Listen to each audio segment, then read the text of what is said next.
Do you like books? I mean, really, really like books? Then you're in the right place. Each week, your host, Sam Hankin, interviews the best of today's top-selling authors and the up-and-coming superstars of modern literature. This is The Avid Reader. Here is your host, Sam Hankin.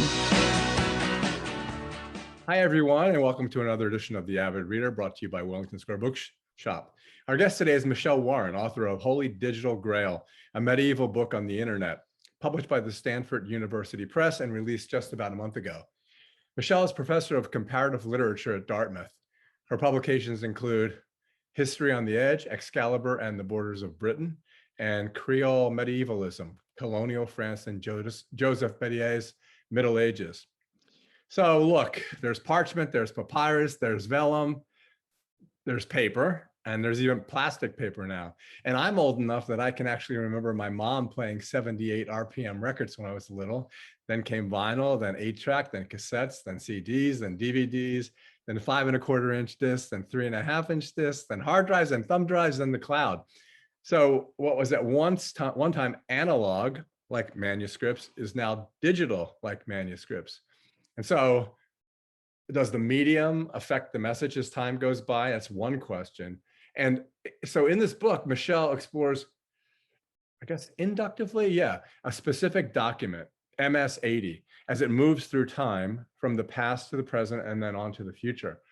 As it morphs, if you will, its content, its form, and how that metamorphosis alters our perception of content and meaning as the centuries roll by is what she does here. And with the notes, with the illustrations, even with the cover, it's something that, I didn't think, I thought, am I going to be able to read this? But, it's kind of compelling, like The Name of the Rose or something like that. So, so welcome, Michelle, and thanks so much for joining us today. Well, thank you so much. I already feel more famous than I've ever been. You compared me to The Name of the Rose. And Umberto Eco. I did want this book to be readable. So I can't thank you enough for reading it and for inviting me to talk more about it and hopefully inspire some other people to read it. It is an academic book, but it doesn't have any footnotes, and hopefully that does help with the readability. Yeah, but there are plenty of rabbit holes that you provide us to go down. What I wanted to ask you about was, so the Stanford Text Technologies, there's 5 books, right? And you're one of them? Yeah, it's a series. How'd that come about? Well, it comes about from medievalists like myself. Originally, the co-editors are Elaine Traherne and Ruth Onhert. And for several decades now, back to the 90s, scholars of the Middle Ages have been just as involved with these questions of changes of media as everybody in popular culture. And that's one of the stories my book is really about. My journey from being a kid in the 70s and an adult in the 90s, learning about the internet and reading books, becoming a scholar and a student. We're trained to think about originals as the thing we're supposed to look for that's most valuable. But copies are also really interesting. And so the Text Technology series is it's very new, as you mentioned, only 5 books so far, but it's about all kinds of ways in which technology is involved in the making, the meaning, the preserving of texts over time. Yeah, it's funny because this is where the book is interesting, is you're so excited about the fact that you're going to research at a place where there's only 4 seats, and now there's 7 billion seats. Right. And it's like it's a sea change. I mean, and so not 7 billion, excuse me. So 7 billion people aren't going to read it. 1 billion people aren't going to read it. But who is going to be excited and interested in doing something that only a very few people were able to do earlier on with this manuscript?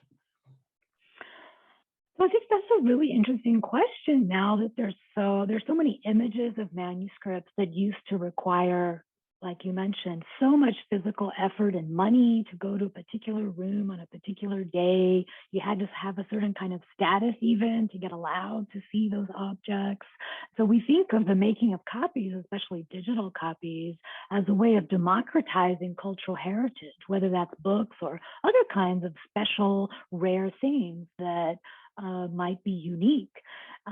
You make a copy and then it's digital and then it's on the internet. If you have electricity and a computer and the right browser and things don't break on that day, you can find a beautiful image of something that is surprising. It might have a very technical or complex history that would take a lot of study to understand. But one of the things that I believe as a scholar and as a teacher is that there's also just what anybody sees able to make of something and start from there as a point of entry for interest. That's how I became a medievalist. I didn't used to know anything about all of these really difficult handwritings and formats. But I got curious and I learned this and I learned that. And, one thing leads to another. I think that process can happen to some degree for anybody who comes across a manuscript image on Twitter or on Facebook or just browsing the web. You're going to come across these kinds of images. Yeah. And the thing about it is that it's essentially, this is where everything gets kind of like twisted up in a good way. It's like, you're saying what it's all about is access to information, which is what I think life is all about. That's what we're here for, information, to access it. And so it's like, and you say, like you're saying, you didn't know anything about it, but in the beginning of the book, you say that even though you've been working on it for a couple of years here and there, it really started back in the 90s, so it's been rolling around in your head for 3 decades. Yeah, and so it's actually another really interesting story that I don't tell in this book, which is the back story of why I was in the library looking for the index that ultimately led this to me, which was I was driving in my car to class and listening to the radio, and back speaking of analog and media changes, right? Not a podcast, but listening to the radio. And I heard a news item about a new hotel that was opening in Las Vegas, the Excalibur Hotel. And I had just started graduate school, and I thought, that's funny, haha. People think King Arthur and Excalibur sword are popular. And then a few days later, I said to myself, wait a minute, I'm a medievalist now. I'm a professional. This isn't just funny. Let me find out about this. And so from that radio story, actually, came my dissertation and my first book, and now ultimately this book, because it was when I was looking for all the medieval texts that mention Excalibur, the sword of King Arthur, the famous sword in the stone that you might know from a kid's movie. Yeah, so the issue of access to information is actually really interesting in the sense that I'm not going to be able to pick up where I was. Okay, here, I'll ask you this. Right. I'll say, so when actually was the first time that this idea popped in your mind, since it's been 3 decades? There must have been something that set it off. Yeah, I'm so glad you asked that, because there's actually a backstory to the story that you mentioned that I don't tell in the book, which is why I was ever looking for this book that ended up leading me to MS-80. So I had just started graduate school, and I had to commute, and I was driving in the car listening to a radio show, so before podcast, back on this topic of media change, and I was listening to the radio, and there was a story about a new hotel that had opened in Las Vegas, the Excalibur Hotel. And I thought, oh, that's funny. This is, another sign of popular King Arthur references. You might have heard of the sword in the stone in any children's movie, or the latest TV show about Merlin. So this is that famous sword. Why are they naming a hotel about it? A few days later, though, I thought to myself, this isn't just funny. I'm a professional now, a medievalist. I should be curious about what's going on here. So it was really that curiosity that led me to the library to look up an index to find all the books or texts from the Middle Ages that mentioned King Arthur and his sword.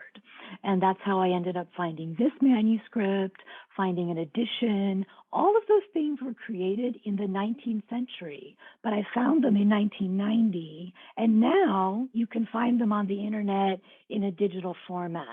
But if someone had made a different choice in the index, none of that information would have reached us. And so this idea about access that you mentioned, it's all about access to information, but it's not just free and getting more and more information. Stuff is getting lost. And this is, especially in the digital world, the phrase that I talk about a lot in the book of the digital dark ages, this notion of information loss. And there's another piece of that when there's a famous quote from Stuart Brand about information wants to be free. It gets quoted a lot. The sentence after that, though, is that information is also expensive, right? It has to be preserved, stored, maintained. And so with all these changes in media that you mentioned at the beginning, we have this constant back and forth between what's free and proliferating and what's expensive and fragile and precarious and might get lost next time someone loses their thumb drive or turns off their computer. That brings up so many questions. Although the first one is, it's funny you said Stuart Brand, because I was just looking at the Whole Earth catalog the other day. The one thing that's really cool is, and this is the other reason you're drawn in, and also because I mentioned to you before about the idea of, if you read Umberto Eco and you read Name of the Rose, there is a similarity in that you talk about the celebrity of certain manuscripts, almost like as if some were like Kim Kardashian. And, and this idea of Arthur, the Grail, Merlin, who is not excited about that? And that's a big part of the book. Yeah, absolutely. The story is super famous. How did the Grail come to Britain? How did Arthur become king? There are hundreds and hundreds of versions of that story in many, many languages. And as I mentioned already, in movies and TV still today. But not every version has always been famous, right? Even as the story is famous. So this gets back to how the nature of the book or the format can affect the reputation of what's inside. So the book that I study was collected in the 16th century by a famous librarian and Archbishop, Matthew Parker. He was the first Archbishop of Canterbury in Britain. And as part of the Reformation, the beginning of Protestantism, he and others were very interested in ancient British history so that they could prove that Britain had never been subject to the Pope. They had always been independent. So they went looking for these older stories about medieval history. And when they found this book, which was about 100 years old at that time, they understood it as another version of the early history of Britain, how Christianity came to Britain. They weren't so curious about the magic part that we associate with Arthur today. They were looking for history, and they thought they'd found it in this particular book. It's funny because like MS-80 is like on the B list of celebrities. It's like C or D, definitely, not even the B list. So I guess we need to explain two things. And when I watched your YouTube talk about catalogs, I'm thinking, oh, I know what a catalog is. It's the Sears catalog. But the Sears catalog is a catalog. And so I guess you better talk about,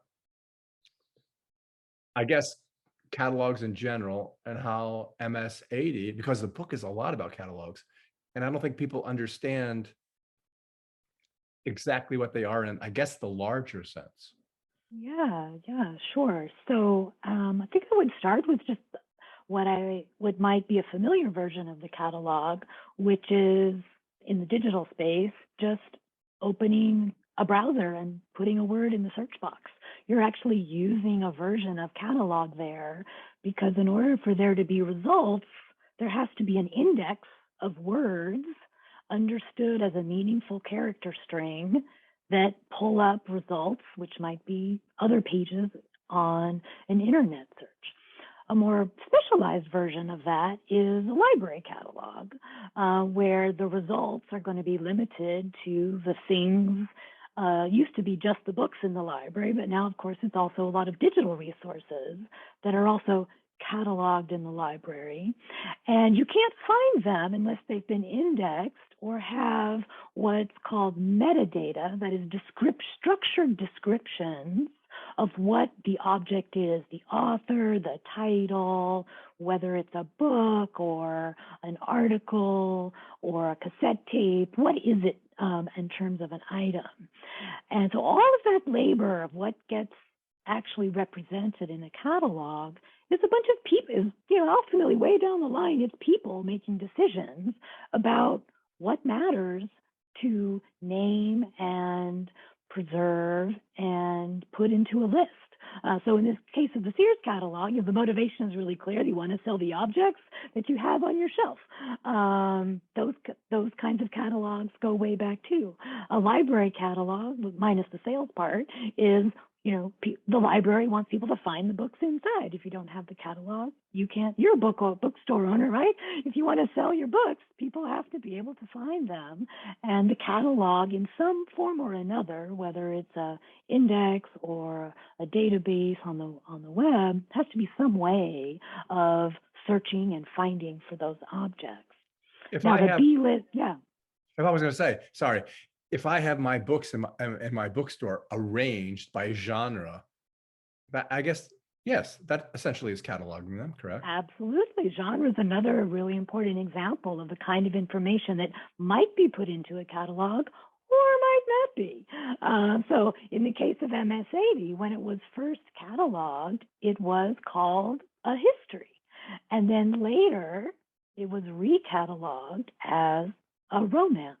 And this will radically change who finds it when they go looking for certain kinds of information. And both of those categorizations are now in the digital versions of cataloging. And so we've now inherited these centuries of different perceptions of what's inside that book and why it might matter. It's interesting because you just mentioned it. Actually, you mentioned two of the words. You say romance is again a foundational genre for English literary history. And when I read that, which is not in the book, it's okay, what does that mean? I mean, okay, I understand what it means just reading it, but why is it now again foundational? There's good words in here. It's a foundational genre specifically applied to English literary history. So why is it like so cool that it is? Because you say it like it's cool. Yeah, I think it's cool. So romance as a genre has its own history, right? So I should probably start by going back to who made this book and why did they make it, right? Because that's part of that story. Obviously, someone thought this was a really good story, and they spent a lot of money to make a very expensive manuscript that was supposed to be illustrated. It was supposed to be an A-list manuscript with beautiful images, a very careful writing, so that people could learn this really cool story. But they didn't finish the job. These were London merchants. The person who was the patron, perhaps he died, ran out of money. We don't really know the details. But for one reason or another, the plan to actually illustrate the book wasn't completed. And so it has a lot of blanks in it. So, at a certain moment in history, aesthetically, people would go, incomplete. So that's not that interesting. I want the beautiful, complete thing. So then it gets, dinged down to C or D list because it's incomplete. Then the idea of romance in that moment in 15th century London was a prestige genre. It was how the merchants were going to show with their nice library and their cultural materials that they were pretty much like the aristocracy. They had the same books, they had the same stories, they were on the up and up, the merchants, in terms of cultural prestige. A couple centuries later, romance is considered banal. The aesthetics of the 19th century had much more value for refined poetry, the kind of writing that's associated in literary history for England with Chaucer, Shakespeare, this kind of very highly aestheticized form of poetry. And so anything considered romance, again, C list, D list, people were not going to talk about those texts as important things to learn about. Now, though, let's just talk about the 21st century. Hopefully, our aesthetic hierarchies are much more varied. We're not going to say that, just because a certain kind of poetry doesn't fit a specific model that we shouldn't read it. We read all kinds of poetry today. And romance is, again, a kind of form of writing, storytelling from the past that is just as interesting as other kinds of storytelling because, we're more, let's say, pluralistic in the kinds of things that we can find interesting and the genres that we look for in a bookstore. The internet is maybe a piece of that, right? The more different kinds of things you can access, the less top-down control over, we hope, right? Less top-down control over what you can find and access on the internet. Well, so another touchstone, which brings, again, someone who might not necessarily go to look at a scholarly work, but this is going to be on my front table in my bookstore, and talking to you helps me hand sell it. So like, for example, Joseph of Arimathea, I remember reading about him bearing Jesus, but you talk not only about that, but the idea that he collected blood from the body of Jesus to place in the cup that theoretically is the Grail. And then it seems like he's a really busy guy converting Britain to Christianity, Merlin, Arthur's coronation. He's got a lot going on his plate. Yes, he does. So I'm really glad you brought that up because the Grail of this story is that oldest history of Joseph of Arimathea collecting in some kind of vessel the blood of Christ, and then all of the many adventures that Joseph had going from Jerusalem to Britain, and for the history of British Christianity, and for the Archbishop Parker I mentioned in the 16th century and the Reformation. That story is the proof that Christianity in Britain is older than anywhere else, right? Outside of Jerusalem itself, older than France, older than Germany. And this was a very political question throughout the later Middle Ages and the 16th and 17th century. And so Joseph is the main reason why this manuscript was considered so valuable. And his entourage, comes with the Grail to Britain. The Grail feeds them, carries them across the water on a magic shirt. This is all divine intervention to protect Joseph and his son and their followers as the first British Christians. Their descendants are the Arthurian knights, who might be more recognizable as the questers of the Grail. So this story of the history of how the Grail got to Britain is the backstory for that questing for the Grail that is a little bit more well known than Joseph's own questing to basically establish the monarchy and establish Christianity in Britain for the first time in the era just after Christ, right? So this is why it is so politically powerful for people in later centuries who want to make arguments about the monarchy and about Christianity in Britain. And think of, as you speak, again, you may not have thought it this way, but it is exciting to a person. And that goes back to the celebrity thing and Excalibur in, the most American of places, for good or for bad, Las Vegas. And then I'm thinking, as you said, about the movies, about Merlin, about like T.H. White's The Once and Future King. And when I was a kid reading it and turns him into a fish and hawk, and it was so cool. And you think about that, why is it that one story resonates throughout all of our media, whether it's radio, television, movies, books? Why? Yeah, I guess my question is why? It's simply why. That is the question, right? If only there was a single clear answer. I think there are many answers. One of them, I think, is that there's just enough history, but also just enough vagueness, like romance vagueness, that you can fill in a lot of details, and it can keep adapting to different cultural moments. So the T.H. White story, of course, is infamous for the way it reflects allegorically what's happening in England in T.H. White's own time, and all of the things that he invented around this sort of skeleton of a story that resonated in a new time. That process of adaptation and translation is another really important part of the stories I tell in this book. The ability to translate and to value translation as something exciting and new, not derivative and, B-list again, I think is something that the Arthur stories really allow for. And that political undertone, so when people have something that's already recognizable, the ability to reshape it for a new political purpose makes that bridge between what you already think you know and some new idea that someone might be trying to sell you. Excalibur, Camelot, the Grail have all served that function in the history of technology in the 20th century. And so, there's something a little familiar, and then you use it to kind of sell the new thing. And some people won't, notice exactly what you're selling, and that could be a benefit to you if you're trying to get over a new innovation that otherwise might be hard to understand. One of my favorite two words in the book are when you say Arthur's supposed death. Yeah. Because, the Avalon, and Roxy Music's Yeah. Avalon, which is, I love that. And Yeah.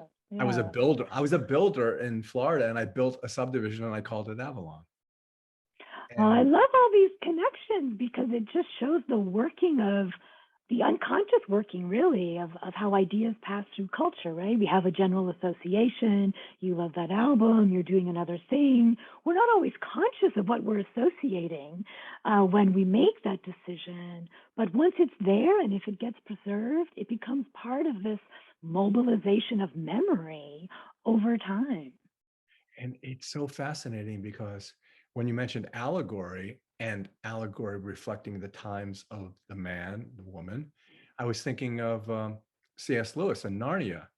Mm-hmm. And there's an allegory that you can kind of see, the allegory of Aslan being Christ and his apologetics with regard to Christianity. But then when he says to J.R.R. Tolkien that Lord of the Rings is an allegory about Nazism, World War II, Tolkien, basically throws the books at him because he says, no, it's not an allegory.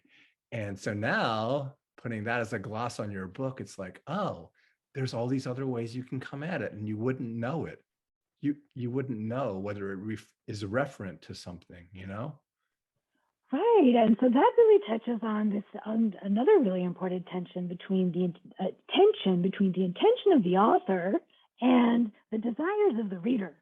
And I really value the reader. That's a huge theme through the book, right? That readers are making and remaking over time the meaning of stories and the rewriting of stories. So it would matter less that Tolkien intended X or Y, but if readers see the allegory, or if someone sees a meaning in Excalibur, Name of Hotel, the meaning then comes to exist because we are interpreting. And that power of interpretation is another really important part of the story of how books or stories stay famous, become celebrities, can move from C-list to A-list if a certain reading becomes particularly powerful. And I have to say, I'm very excited to keep hearing you say this sounds exciting because I love the text itself that's written in this book. We haven't even mentioned that, right? There's an author here. His name is Henry Lovelich, and we must mention him. And he, for a long time, was considered, F-list because he was a translator, because he wrote in a certain style that was accessible. It's kind of a sing-songy rhyming style. It's very easy to read aloud. And that accessibility was itself considered, negative for a certain idea of what good literature should be. And that it was translated made it extra negative. I personally love reading this text I think it's funny. I tried to give a sense of how funny I think this translator is in the way that I wrote about translation. Henry Lovelace has a gift for a certain kind of words and metaphors. And the fact that it's accessible and fun to read, it's not a bad thing. That's like about creating more access. That was one of the purposes, to bring a famous story to a new audience. And all of these writers you've mentioned in the 20th century are doing that same thing. They're taking an already famous story, putting their own spin on it, bringing it to a new audience. Maybe we're doing that here today too. Yes, With some luck. Yeah, and it changes things. It's like when you remember a memory. Like I remember when I was 3 years old and I got this scar because I dropped a bottle of ginger ale. But every time I remember it, I'm degrading it. I don't mean it in a bad way, but and that brings up a technical question I have.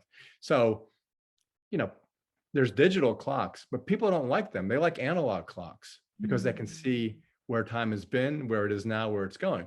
Just like they used to have for a while, maybe you remember, it had digital speedometers in cars, but then they took them away because nobody liked them. Or it's true. I turned that off in my car when I had it. And it's like vinyl records. Now kids are going back to vinyl because they feel like it's a warmer, softer sound, even though it does have hisses and crackles. And I just bought a record player and I kind of actually see it, unless it's like a placebo effect. But the thing about it is that analog contains all the information, but it degrades, whereas ones and zeros don't degrade, but they don't actually have all the information. Right? That's such a great point, because this is what I meant earlier by saying that copies are just as significant as originals, but they're not the same as originals, right? And so when we have all of these digital copies, in addition to the one actual unique historical book in the case of manuscripts, it's not that we should replace one with the other or ignore one instead of the other or privilege one above the other. They're just really good for different kinds of things. If I needed to rely only on being able to go to Cambridge in England to read this book, I wouldn't read it very often. But if I only could rely on the digital photos that are on the internet, there's a lot of things I wouldn't see. The color of the paper is not the same, the textures, some things that are hard to see down in the gutter of the book that didn't make it into the photograph. There's so many things that you can only really experience with the book itself. But there's other things you can only experience with the transcribed edition that's printed, or that you can only experience with digital photography. So it's all the copies are good, just not for all the same things. They're not perfect, but perfect is the wrong word to use, because it's not perfection that you're actually seeking, is it?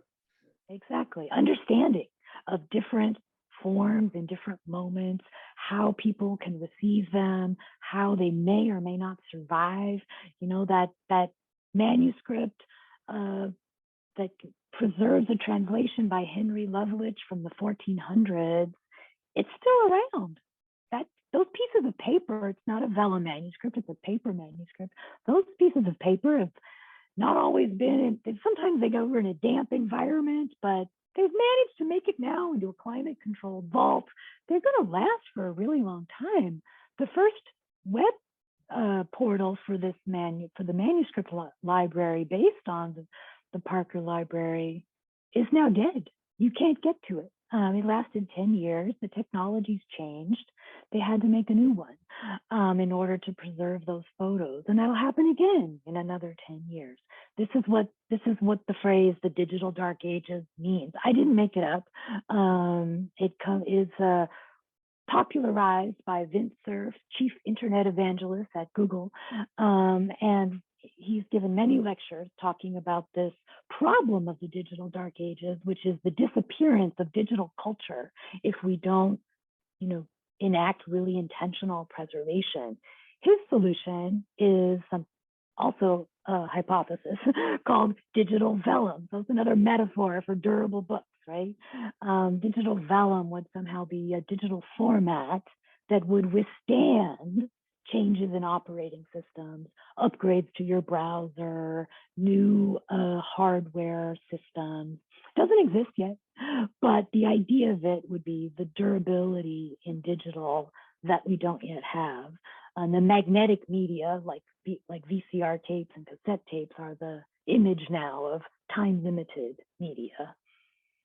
So interesting. It's so fascinating because everything drills down in what you're doing. Like I was just thinking, we were talking about the computers, we have an interface, and I don't have a desktop, and I'm looking at it right now, and there's folders, but I don't have folders, and there's paper in the folders, and there's not. And I don't know why this interface is the same interface I've been using since Steve Jobs and Microsoft stole it from him. I don't know why this has been here since 1984. Yeah. So those are also examples of these metaphors that serve, as the Arthurian story does, as a bridge between what you know, which is a paper folder back at the time, and what you don't yet know, which is how to use this new computer system. And that graphical interface, actually the first one was built in the 60s, and it was called the Graphical Interface Language, aka the Grail. So this is also part of the stories I tell in the book about tech medievalism and the way technology innovators from, back in the 60s through the metaphor revolution at Apple with graphical computing into Google, how this tech medievalism is actually another way in which old books, like the one I study, are part of our digital culture today. Yeah. And I was just thinking about how Steve Jobs audited that one course in calligraphy, and otherwise, because because Bill Gates, according to Steve Jobs, had no taste, we'd still be looking at white letters on a green screen. And because he knew what fonts were, which goes back to medieval times as well. Absolutely. It's all this big mushed together. It's like a gigantic ball of twine. It's so funny. Sometimes I feel like it is a bit of a conspiracy theory. I'm like, everything's connected to everything. Did I make it up? Which goes to the Rosicrucians and the Templars, and exactly what I said at the very beginning of our conversation. I have this feeling that, especially when you're talking about how funny he was and how you enjoy that humor, I have a feeling that you sometimes can think of him sitting at his writing desk doing this. Oh, for sure. He was a member of a guild of fur traders. And the question I still wonder and will probably never know the answer to is, how did someone who was in some part of the fur trade, merchant, artisan, how did he learn enough Old French to become a translator of English into English? And how did he get the idea it's 40, 50, 60,000 words. It's huge. It's so long. When did he do it? I'll just kind of keep imagining about that, because there's no information yet that has been discovered to be able to answer those questions. Yeah, it is fascinating. Well, that's what you do too. You've written hundreds of thousands, if not millions. When do you do it? 120,000 words. That was my limit. When do I do it? I was blessed, I have to say, with an incredible opportunity of a fellowship from two very generous foundations that gave me the time to work on this book. Otherwise, honestly, I was probably never going to write it. It was going to stay, an image in my mind, since as it had been over the decades. And, I couldn't find the time. And I was, it's making me sad. I think I'll just not. But instead, the Guggenheim Foundation and the American Council of Learned Societies, along with my wonderful friends and colleagues who wrote me recommendations, helped other people see this weird vision that I had for how to connect this manuscript from an author that nobody'd heard of to things that matter today in digital culture. And I had a vision of how to make it all connected, but it took a leap of faith from a lot of people around me because I hadn't written it at that time. And here we are, thankfully, 4 years later. Well, it's funny because you use the word vision and your mind. And I was thinking, I wonder if you dream this stuff. Do you ever have dreams or this stuff is inside your dreams? Probably. I'm not very good at remembering my dreams, but I definitely wake up some days and the first thought in my mind is, wait, what is that's connected to this? I better go Google it. That is often the first thing I do in the morning. Right. And you have the opportunity to Google it. In the old days, you would have to, like me, when I was a kid, I would have to go to the World Book or, when I was going to law school and you'd have to shepherdise all the citations. It took you hours and hours. Now it literally takes a half a second to do exactly the same thing, which is kind of what we're talking about. It's like, and then the other thing, whether it's a metaphor or an analogy, is I was thinking of ACGT and the structure of the DNA molecule. And if one of those is taken out in one strand, you're going to get Parkinson's or Alzheimer's.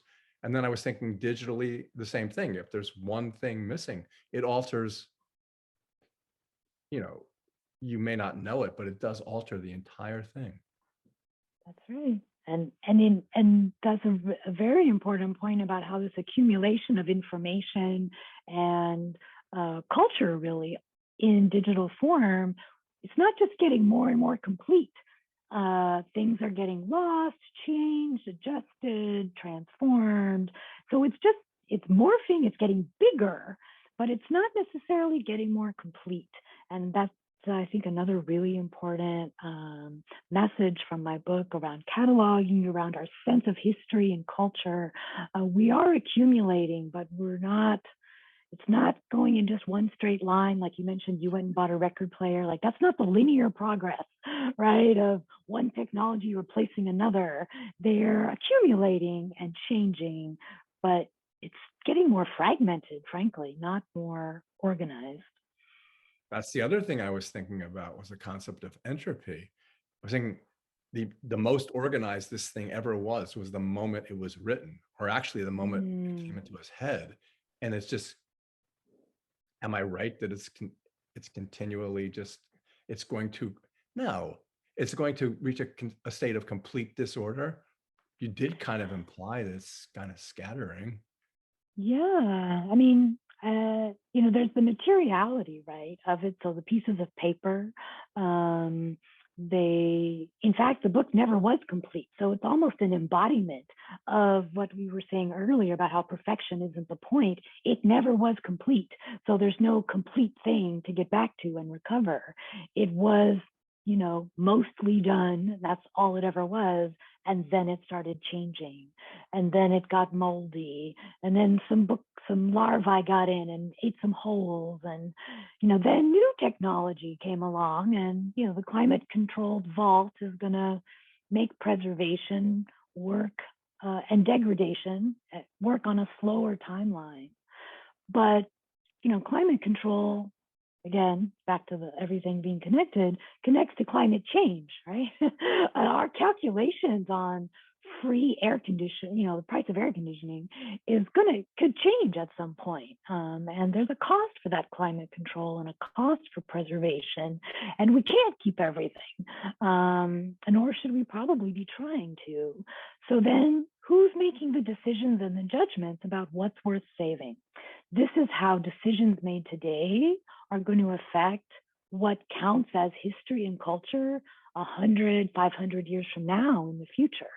So as a medievalist person studying things 500 or 600 years ago, it's really interesting at this moment to think about what's happening around me today that's still going to be here 500 or 600 years the other side. These medieval books, if they had been written on the same kind of paper we had in the 19th century, they'd already be, dust. Microfilm, we think of that as a passé sort of thing, but it's actually very durable and still being used as one of the most durable, compact forms of storage.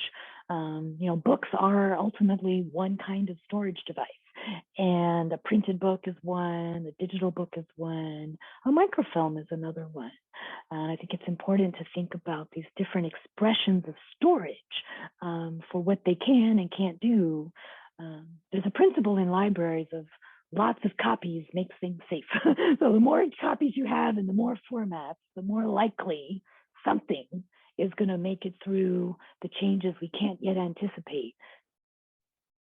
Yeah, it's funny because obviously I have this bookstore, I collect books, like first edition of Ulysses or something, and then I have a facsimile of the original manuscript, and I can't read it because I can't. That was when I look at your manuscript, I can't. Even if I knew the language, I can't read it because it's. How long did it take you to be able to have the expertise to be able to actually decipher it in the first place, or did you read the translation in real, Times New Roman? Yeah, so I definitely started in Times New Roman with an edition. So this is another really important part of the story, the making of editions in the 19th century, which is, and still today, but the one that's made out of this book was done in the 19th century. So, the transcription that was made was done by someone who also was not very well trained in reading Middle English. And so it's a little bit of an interesting question. This printed book, which is the authority for the text, was made by someone who wasn't that good at reading it. So certainly I start from that guide. I learned what the words, what was being said much faster. And then using that to then look for the places in the book itself and look actually closely. And that training comes from that combination of learning the handwriting, which is not totally idiosyncratic, but not totally standardized. There are genres of fonts that are being used by scribes. And so there's a certain consistency you get used to. But then the idiosyncrasies of vocabulary and expression, that's certainly much easier to get used to in the printed edition. And then taking it to the manuscript copy or to the digital images. I spent a lot of time looking at photos like this on my screen of digital photos of the manuscript, as I would be like, oh, I wonder what it actually says on the page, and then go back and again back to the the access question. If I'd had to go back to Cambridge every time I had a question, this would not have ever taken place. Right. It's funny, when I was in college and I read all of Hermann Hesse, like most adolescent boys do. And so when I went to college, there was this German professor, and I asked him, like, what do you think of this translation of Steppenwolf? And he goes, why would I read a translation? And then I there thought, you go. It's that negative thing about translation. They yeah, don't so get a break. no, but it's like, okay, you just said if the translator wasn't, okay, this goes even further back. What actually is, if that's what you're about, what is the truth? Where is the truth in this document? It didn't really happen. Right. So the truth is in, there's many truths, right? If you mean the historical truth, like was there a Joseph of Arimathea? Yeah. Was there? You have to go back to the people working in ancient Christianity, and what are those primary documents other than what we might read in the Bible or what we read later? What are those primary documents? I personally don't know what they are. That's a field I didn't get all the way to, right? I relied on what did later medieval writers think really happened. And they had a whole series of sources that had accumulated over the centuries. So what's true for the writer, the translator Henry Loveledge, what's true for Archbishop Parker in the 16th century, what's true for the 19th century editor Frederick Furnivall, who was one of the instigators of the Oxford English Dictionary, if you want to start going down more rabbit holes. And what's true for me, looking at digital photographs on the internet. Those things are all true. It's not about choosing one of them. It's about explaining each of them as best we can from our ever moving present. Yeah, and I wasn't trying to paint you in a corner, because what Yeah. I would like to get at is the fact that that's what your book does. It Yeah. goes off into so many different ways you can perceive. And again, if you take it back to Arthur, maybe the reason why people are so entranced with it is because it is either a legend or a myth, whatever you want to call it, and people can fill in. I have a picture in mind of what Guinevere looked like. I have a picture in my mind of the mists of Avalon and a boat taking him across, and and the battle with Mordred. Well, why do I have Absolutely. those pictures? Why do I have Right. them? It is that magic Magic. sweet spot, right? Of between just enough information and just enough imagination that the process of creation keeps on moving forward. None of these texts, of course, exist unless someone reads them, right? And then remembers them and writes about them and talks about them. Yeah, and Power to the reader. Power to the reader. but at the same point, going back to this idea that I collect books, like I'm looking at the stories of, I have 3 copies, first editions of the stories of Vladimir Nabokov. And I'm thinking, okay, I've read those. Why do I need those books here? Right? I've read them. Why do you need them? Yeah. What was the question? Yeah, why do you need 3 books of a text that you've already read and you're not going to read those books, but the materiality of them somehow has its own meaning, right? It's an addiction. You're addicted to it too. That's true. But it's better than being addicted to heroin. Well, you've mentioned the physical books. I want to be sure that we talk about the physical book itself, which Right. Oh yeah. I know I want to ask you some about people are only listening, and I'll be trying to describe it for those who are listening. But the physical book is a work of art. Kevin Barrett Kane of Stanford University Press, who designed it, has done it with the most incredible thought to the fonts in relation to the story that I tell, and to the history of the materiality of paper. So I'd be happy to describe more about that, but I really want to emphasize this question of the physicality of this book itself is something that I am just blown away by and so excited about. I'm excited it lives in digital form and people can access it quickly in that way, but the physicality of this book is a joy. And I would definitely ask you, because I ask everyone, because as I say in every broadcast, whatever, if this is a broadcast, that even though people say you can't judge a book by its cover, every single reader, every single customer comes in and judges every single book by its cover, unless they come in knowing what they want. But if they don't know what they want and it's on the table, they will not pick it up unless the cover intrigues them. That's why publishers generally do the covers, because they don't trust the author to do it. Absolutely. So I actually wrote an article once called How to Judge a Book by Its Cover, because I am absolutely in favor of the meaning conveyed by covers and how it relates to what's the reader's interest and the content of the book. So talk about the cover. Talk about the cover, what it means to you and what it should mean to the reader. To the purchaser. Yeah, for sure. So there's several layers. The first one I'll say is color. So the fonts are in. Hold it back. Hold it up. Sure. Yeah. The fonts are in black and red, and this particular red is the color brand for both Stanford University, which is the hoster of the website for the digital library that contains the book, and the color brand for Cambridge University, Corpus Christi College, where the original manuscript is. So the red color ties together the 2 libraries. Then the main title is in this block font that I'm told by Kevin Kane is quite popular in many best-selling novels these days.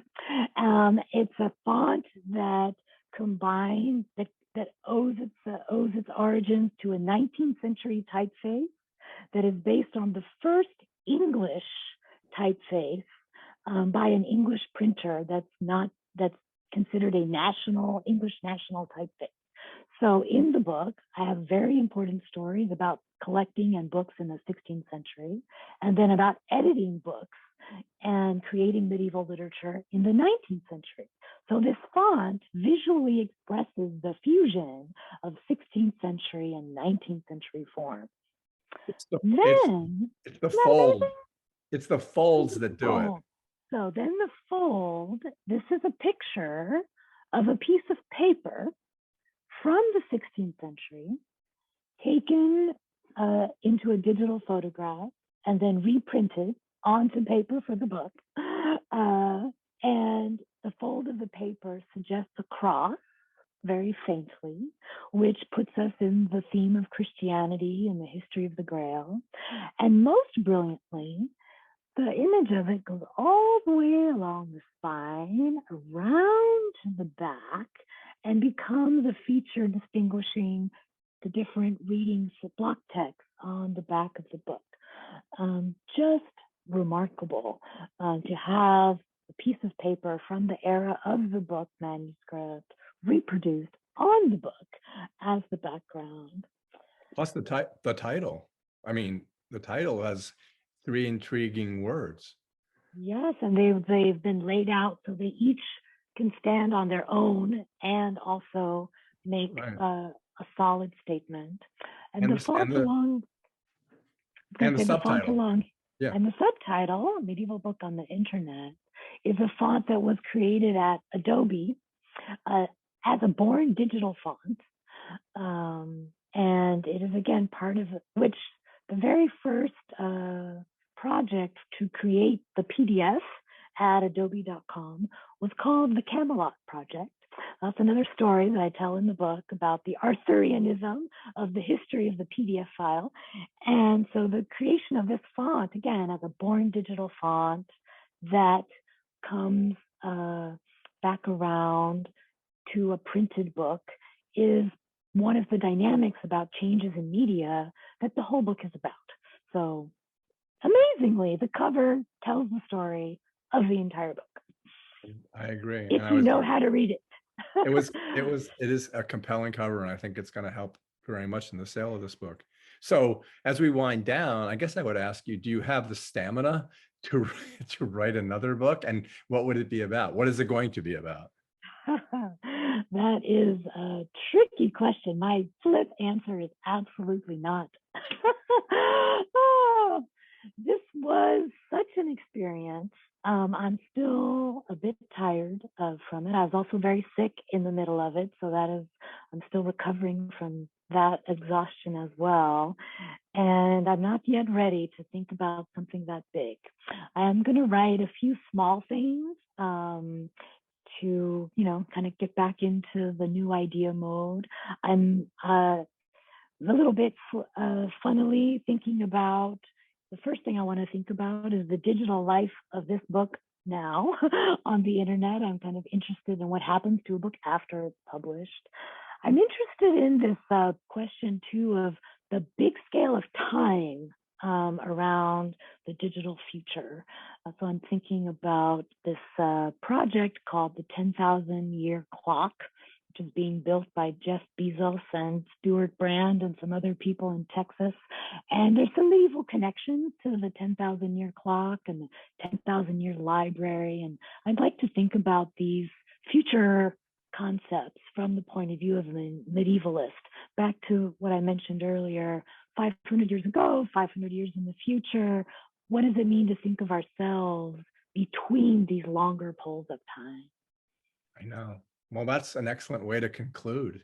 And so we've been talking to Michelle Warren, author of Holy Digital Grail, a medieval book on the internet. As I said, I didn't know if I mentioned this, published by Stanford and released just about a month ago, and available everywhere. And it's available at our Wellington Square Bookshop as well. So Michelle, thank you so much. This was great.